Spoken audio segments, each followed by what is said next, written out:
Ritual diet origins.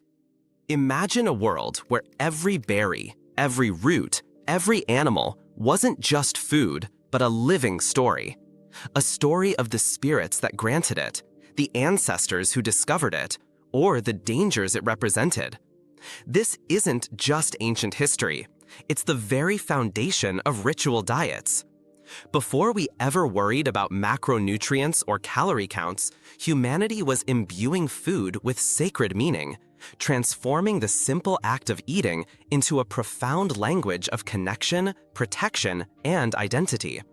From the dawn of human consciousness, what we put on our plates, or purposefully kept off them, became a powerful marker of who we were, who we belonged to, and what we believed. Our journey begins in the primordial past with our hunter-gatherer ancestors. Their survival hinged on an intimate understanding of their environment, and this knowledge quickly became entwined with spiritual beliefs. Certain animals might have been totemic, representing clan ancestors or powerful spirits, rendering them taboo for consumption. Killing and eating such an animal wasn't just a meal, it was a violation of cosmic order, a betrayal of one's lineage. Conversely, eating specific plants or parts of animals might have been believed to transfer strength, wisdom, or even the spirit of the prey. These weren't arbitrary rules. They were early attempts to make sense of a complex, often terrifying world, to establish a relationship with the unseen forces that governed life and death. The act of sharing food became a primal ritual of trust and belonging, forging bonds that were essential for group survival. To refuse food from a tribal member or to offer tainted food could be an act of war or a grave insult. As humanity transitioned from nomadic hunting and gathering to settled agricultural communities, the relationship with food deepened and became even more complex. Now, humans weren't just taking what nature offered, they were actively cultivating it. This brought a new set of anxieties and rituals. The success of crops depended on the whims of weather, soil, and pests. Thus, elaborate rituals emerged around planting, harvesting, and fertility. Food became a direct offering to deities, a plea for abundance, a thanksgiving for sustenance. The first fruits of the harvest might be dedicated to a goddess of fertility, ensuring future bounty. Specific grains or vegetables might be deemed sacred, representing the very essence of life given by the earth. These practices solidified the idea that food was a gift from the divine, not just a commodity. It was something to be approached with reverence, gratitude, and often specific rules. Anthropologists have long studied these phenomena, offering various lenses through which to understand the pervasive role of food in early human societies.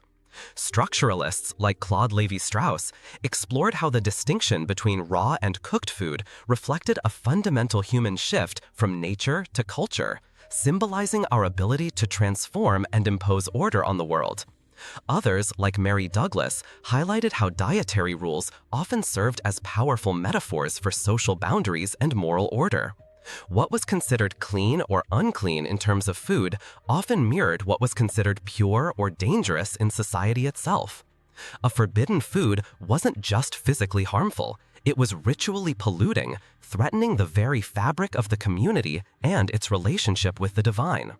This brings us to a crucial point, the concept of us versus them. Shared food taboos and prescribed meals became incredibly potent markers of group identity. Eating the same foods or abstaining from the same foods created a powerful sense of solidarity and belonging.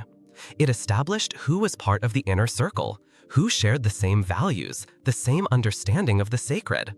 To violate these rules was to risk ostracism, to signal an allegiance to an other. Think about it. If your survival depends on the cohesion of your group, then shared rituals, especially around something as fundamental as food, become paramount. They reinforce trust, demonstrate commitment, and solidify a collective worldview. So, from the fear of offending ancestral spirits to the complex agricultural rites petitioning for divine favor, and from the primal bonding over a shared kill to the sophisticated systems of purity and pollution, food has always been far more than mere sustenance. It has been a sacred conduit, a social architect, and a profound expression of humanity's deepest beliefs. These ancient origins laid the groundwork for the elaborate, diverse, and deeply meaningful ritual diets that persist and evolve in cultures and religions across the globe today. They remind us that our relationship with what we eat is intrinsically tied to our understanding of the cosmos, our place within our community, and ultimately, our very identity. The next time you sit down for a meal, consider the millennia of human history that shaped not just what you eat, but how you eat it. Block 2. Fasting, feasting practices. Building on the ancient foundations where food was imbued with sacred meaning, we now journey across diverse religious traditions to explore the vibrant, often contrasting, practices of fasting and feasting. These aren't just dietary regulations. They are profound spiritual technologies designed to connect adherents with the divine, reinforce communal bonds, and shape individual character. Each practice, whether it involves strict abstinence or joyous abundance, tells a story of faith, discipline, memory, and identity. Let's delve into some of the most compelling examples. In Islam, the month of Ramadan is perhaps the most globally recognized period of ritual fasting, known as Sawm. For an entire lunar month, Muslims abstain from food, drink, and other physical needs from dawn until sunset. This isn't merely about hunger, it's a deep spiritual exercise in self-purification, self-discipline, and empathy for the less fortunate. The daily breaking of the fast, iftar, is often a communal event, bringing families and communities together in shared gratitude and solidarity. Ramadan transforms the mundane act of eating into a powerful spiritual journey, culminating in the joyous Eid al-Fitr feast, a celebration of spiritual renewal and communal harmony. The contrast between the daily deprivation and the evening feast amplifies the sense of blessing and community. Judaism offers a rich tapestry of dietary laws known as kashrut or kosher. These laws dictate what foods can be eaten, how they must be prepared, and how they must be combined. Beyond hygiene, kashrut is fundamentally about holiness and the sanctification of everyday life.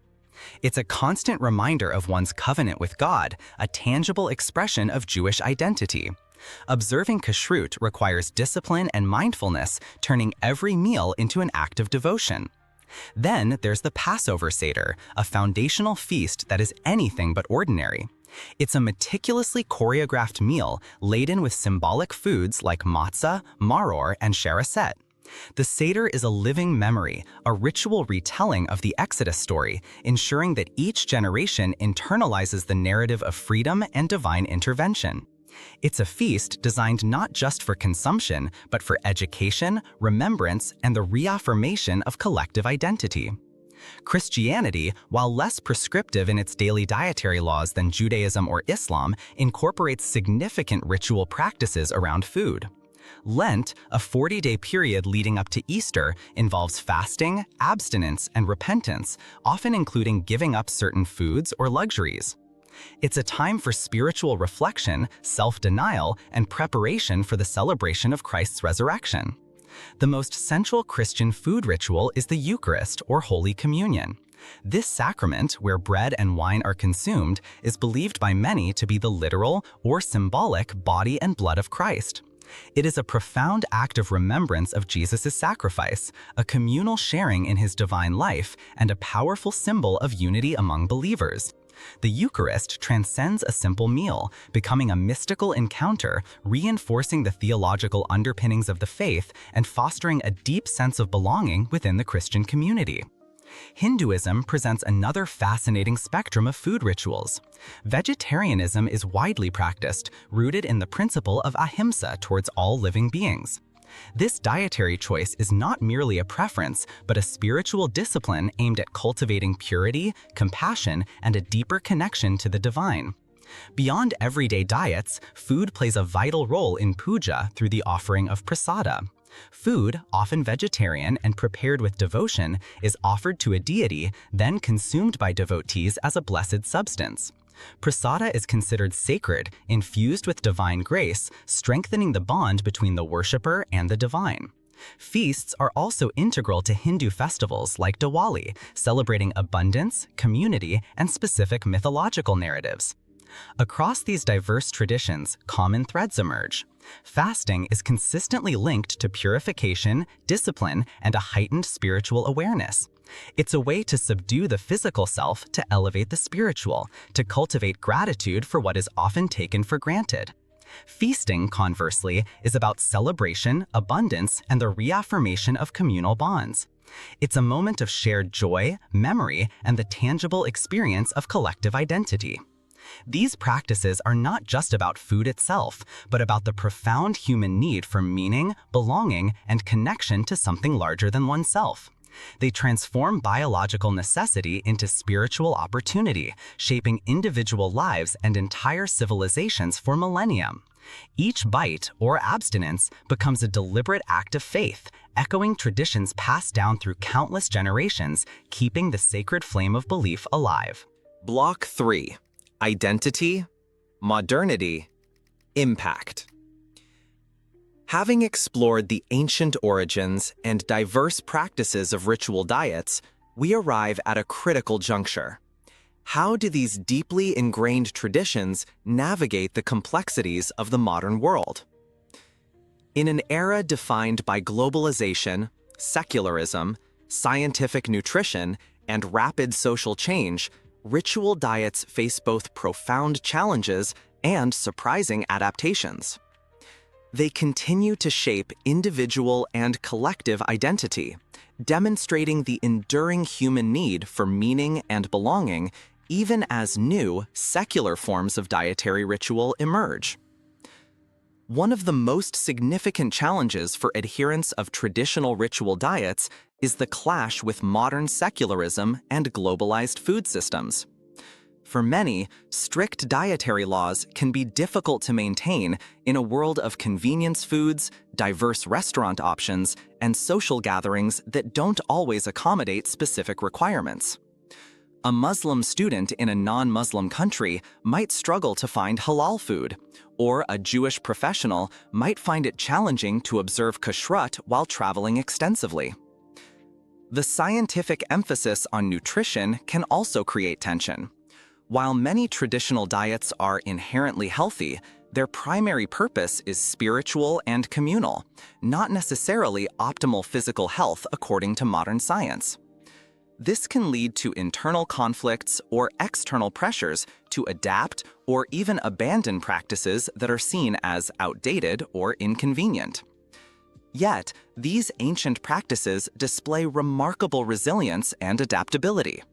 The rise of global markets has also led to the availability of certified halal and kosher products in many parts of the world, making adherence easier for some. Communities have innovated, creating apps that identify compliant restaurants or developing new ways to celebrate traditional feasts with modern ingredients. For many, these practices become even more potent markers of identity in a globalized, often homogenizing world. Adhering to a ritual diet can be a powerful act of cultural and religious affirmation, a way to stay connected to heritage and community amidst change. It's a conscious choice to uphold tradition, strengthening one's sense of self and belonging.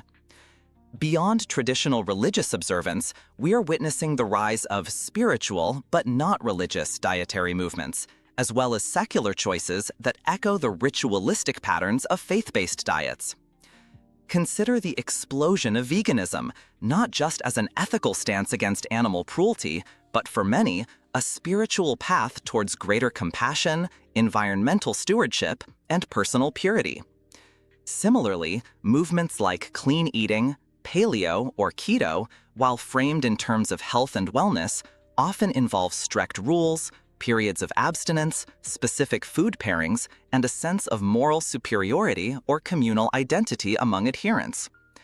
These modern diets, often unconsciously, tap into the same deep-seated human needs for discipline, purification, belonging, and a sense of purpose that traditional ritual diets have fulfilled for millennia.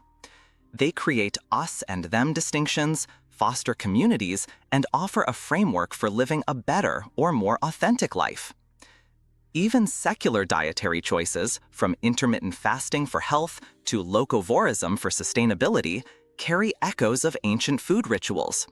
They often involve self-imposed restrictions, a focus on the source and preparation of food, and a sense of ethical or moral commitment.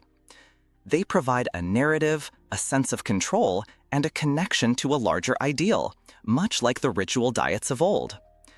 This demonstrates that the human impulse to imbue food with meaning beyond mere sustenance is profoundly enduring.